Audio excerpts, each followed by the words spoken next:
Radio J, l'émotion de Jérôme Gaulon. Bonjour Jérôme. Bonjour Cyrielle. Je ne fais pas les présentations. On ne fait pas les présentations. Non, je connais bien. Bonjour Jackie, Jackie Jakubowicz pour les intimes. Oui.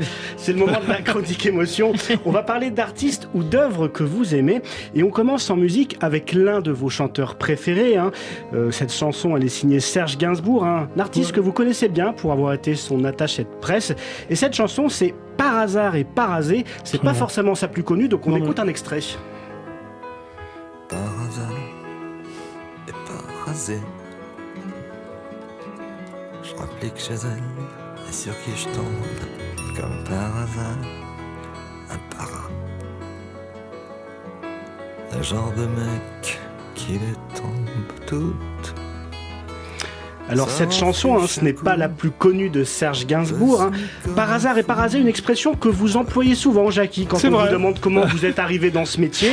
Alors pour en revenir à cette chanson, elle est sortie donc en 1973 sur l'album Vue de l'extérieur, dans lequel on retrouvait « Je suis venu te dire que je m'en vais ». Alors 1973, une année marquée par la première crise cardiaque de Serge Gainsbourg et la découverte d'une cirrhose du foie.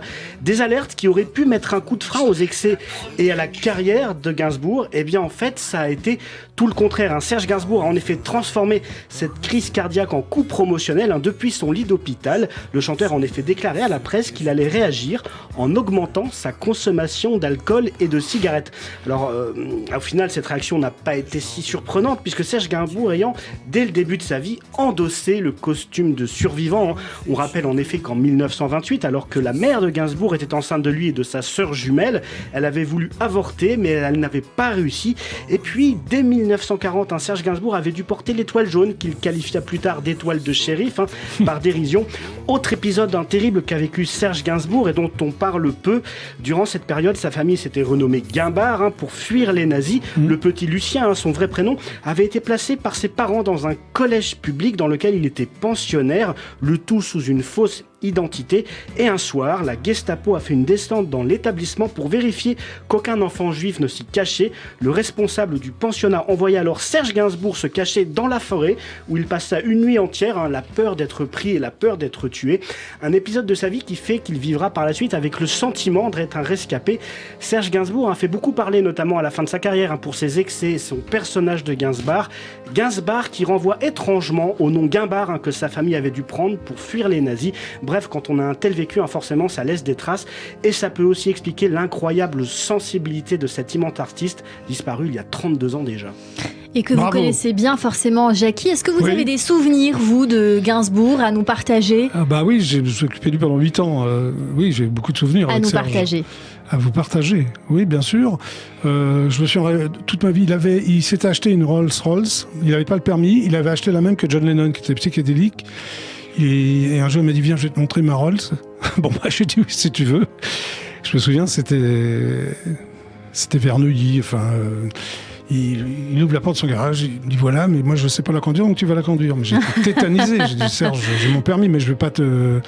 Tu te rends compte, si jamais j'ai un star avec, je l'ai conduit, ça s'est bien passé. Ça, c'est un souvenir. Et c'est un joli souvenir. Ah oui, il y en a plein comme ça, mais celui-là m'a marqué. Mémorable. On va poursuivre dans votre univers musical, Jackie, avec un autre chanteur que vous aimez et que vous connaissez bien.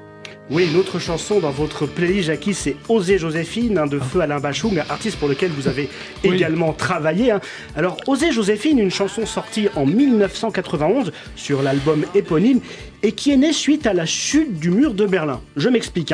Nous sommes faudrait vous expliquer, Je vais m'expliquer. Même pour moi, c'est assez obscur. Je vais vous éclairer. Oui, Jérôme, expliquez. Nous sommes en novembre 1989. Alain Bachung est chez lui, à la Selle-Saint-Cloud, avec son parolier, Jean Fauque. Les deux hommes regardent à la télévision la chute du mur de Berlin. Oui. Et en regardant les images, Jean Fauque imagine alors un hymne à la liberté avec le mot « Osez ». Osez vous libérer de tous les jougs, le joug du communisme, le joug du fascisme. Jean Fauque imagine ainsi un hymne à la liberté aussi pour les femmes, qui elles aussi doivent prendre leur liberté.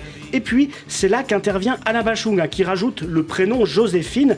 Et ce n'est pas un prénom choisi au hasard, puisque la sœur du père d'Alain Bachung, et donc sa tante, s'appelait Joséphine. Elle vivait dans le village familial de Wingersheim, situé en Alsace, et elle était connue pour vivre comme elle l'entendait. Elle vivait de façon libérée, ce qui, à l'époque, dans la campagne alsacienne d'après-guerre, détonné complètement. Voilà donc comment est née la chanson Osez Joséphine, un hymne à la liberté, donc inspiré par la chute du mur de Berlin et le tempérament très libre de la tante d'Alain Bachung qui s'appelait Joséphine. Absolument. Et oui, bravo. Bravo, et on a reçu Joséphine Drahi qui est comédienne et qui nous racontait aussi cette anecdote. Oui, alors Joséphine Drahi, Joséphine que j'ai bien connue, c'est la fille du batteur de Bachung qui s'appelait Philippe Drahi, et de Laurence Heller qui était entre autres une styliste et une chanteuse d'un groupe qui s'appelait À cause des garçons, un duo, voilà. Eh bien, vous avez tout résumé, Jackie. Il a connu, Joséphine était sur ses genoux, et c'est vrai qu'il a aussi appelé cette chanson pour ça. Il y a deux versions. Mais la vôtre est valable aussi, Jérôme. Les deux se tiennent parfaitement. Les deux se tiennent parfaitement. On va poursuivre avec un autre rocker que vous aimez bien, Jackie, Bruce Springsteen. Ah bah oui. Oui, alors Bruce Springsteen, un artiste qu'on ne présente plus, avec plus de 140 millions d'albums vendus à travers le monde. C'est presque aussi bien que vous. Alors un peu comme. Moi, j'en ai vendu plus, moi. T'étais où? J'en ai vendu plus. Hein. C'est possible. Mais non.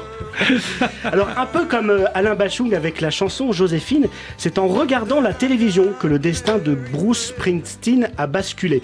Nous sommes à la fin des années 1950. Bruce Springsteen est âgé. Je vais y arriver. Bruce Springsteen Springsteen. C'est les deux S. Hein, Cyrielle connaît mon accent anglais, fabuleux. Il est donc âgé de 7 ans. Il regarde la télévision. Il tombe alors par hasard sur une prestation d'Elvis Presley. Et là, c'est le déclic. Le petit Bruce est totalement fasciné par la gestuelle de Presley. Et peu de temps après, il découvre également les textes de Bob Dylan, qui sont une seconde révélation pour lui. Il déclarera d'ailleurs plus tard « Elvis a libéré les corps et Bob a libéré les esprits ». Bref, fort de ces deux révélations, Bruce n'a alors plus qu'une idée en tête, se consacrer à la musique et en faire son métier. Dès l'âge de 13 ans, il achète sa première guitare pour la modique somme de $17, contre l'avis de son père, qui est totalement réticent au fait que son fils joue de la musique. Et puis, alors qu'il est âgé de 16 ans, sa mère contracte un prêt auprès d'un prêteur sur gage et lui offre pour Noël une guitare Kent qu'elle paye $60. Bruce Springsteen débute alors des tournées et en 72, il signe un contrat avec Columbia Records avec l'aide d'un certain John Hammond qui, 10 ans plus tôt, hasard du destin, avait signé Bob Dylan, idole de Springsteen, sur le même label. La boucle est bouclée, la suite tout le monde la connaît. Et puis autre anecdote assez émouvante, en 1987, Bruce Springsteen écrit la chanson The Wish, dans laquelle il remercie sa mère de lui avoir acheté une guitare à Noël en prenant un crédit et qui s'est avéré au final un placement plutôt intéressant. Une chanson en tout cas longtemps restée dans les tiroirs et qui ne verra le jour finalement qu'en 1998 dans l'album Tracks dans lequel figurent les chansons que Bruce Springsteen, j'y arrive, avait enregistrées mais jamais publiées. Mais bravo, Jérôme. Voilà. Dis-le là, Springsteen. Bruce Springsteen. Ouais. Non, toujours pas. Il s'est planté. Il y a un tease à la fin. Là, on n'y est plus. On va terminer cette chronique avec de la littérature et une autobiographie qui vous a beaucoup touché, Jackie. C'est celle d'Anne Sinclair. Absolument. Oui, alors Anne Sinclair qui en 2022 a publié Passé composé, un livre qui vous a visiblement touché, Jackie, et dans lequel la journaliste revient sur les grands bonheurs de sa vie et les épreuves qui l'ont écorchée. On pense notamment à la tempête qu'elle a vécue lorsque le scandale DSK, son mari, a éclaté. Une tempête qui aurait mis plus d'une femme à terre. Elle s'est relevée. Alors cette autobiographie, ça n'a pas été un exercice facile pour Anne Sinclair. Elle le dit elle-même, elle a longtemps refusé de jouer, je la cite, ce petit jeu narcissique avant à son tour de ressentir le besoin de le faire, quitte à se désavouer, ce qu'elle assume totalement. Alors Anne Sinclair, qui après cette rude épreuve que lui a fait subir DSK, semble vouloir aujourd'hui se confier comme jamais. Pour preuve, après la publication de son autobiographie, elle déclarait il y a quelques mois en guise de message pour elle-même mais aussi pour toutes les femmes: « Je savoure enfin les délices d'un amour partagé.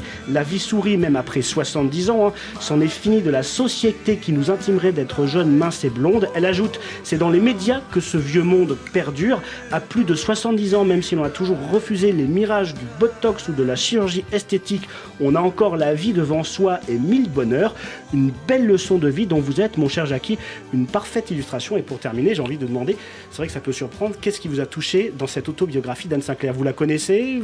Non, c'est son histoire qui vous a touché? Je l'ai rencontrée une fois, donc voilà, on s'est parlé, mais sans plus. Oui, c'est l'histoire, c'est son parcours qui m'a touché. J'aimais déjà Anne Sinclair sans la connaître.